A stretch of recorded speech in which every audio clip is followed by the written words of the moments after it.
পদ্ম ফুল কে না ভালোবাসে। আর যদি হয় নিজের বাগানে, নিজের ছোট্ট ছাদ বাগানে, তাহলে তো কোনো কথাই নেই। পদ্মের কাটিং গ্রো করা ভীষণ সহজ।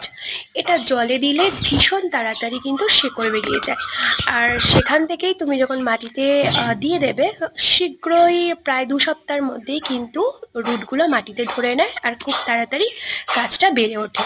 তো আমি যতবার কাটিং বসিয়েছি, আমার বেশিরভাগ কাটিং কিন্তু জলে গ্রো হয়েছে। আমার মনে হয় মাটির থেকে জলে খুব তাড়াতাড়ি কিন্তু রুট বের হয়।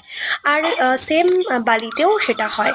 তো মাটির থেকে তোমরা বালি বা জলে কিন্তু কাটিং থেকে চারা তৈরি করতে পারো, এতে বেশি সাকসেস পাবে। তো পদ্মের যখন দিন শেষ হয়ে গেছে, তো এখন আমি কি করছি, চারাটা যখন একটু গ্রো করেছে, পাতাগুলো এবার ইয়েলো ইয়েলো হয়ে যাচ্ছে, তাই একটু কাটিং করে রেখে দিচ্ছি যাতে গাছটা একটু ঝাঁকড় মাকড় হয়। আর মাটিগুলো আমি খুঁড়ে দিচ্ছি যাতে গাছটা অক্সিজেন পায়। তো এই গাছটা আমার অনেক দিনের শখ ছিল। আমি কিন্তু একটা ছোট্ট ডাল এনে জলে দিয়ে দিয়েছিলাম, শিকড় বেরিয়েছিল, বসিয়েছি। দেখো কি সুন্দর হয়ে গেছে। তোমরা নিশ্চয়ই কাটিংটা দেখতে পাচ্ছ, একটা ছোট্ট কাটিং থেকে দুদিকে দুটো ডাল বেরিয়েছে। তো ভিডিওটা ভালো লাগলে নতুন বন্ধুরা চ্যানেলটা সাবস্ক্রাইব করো, লাইক করো। আজকের মতো টাটা, নেক্সট ভিডিওতে দেখা হচ্ছে। আর পুরনো বন্ধুরা পাশে থেকো।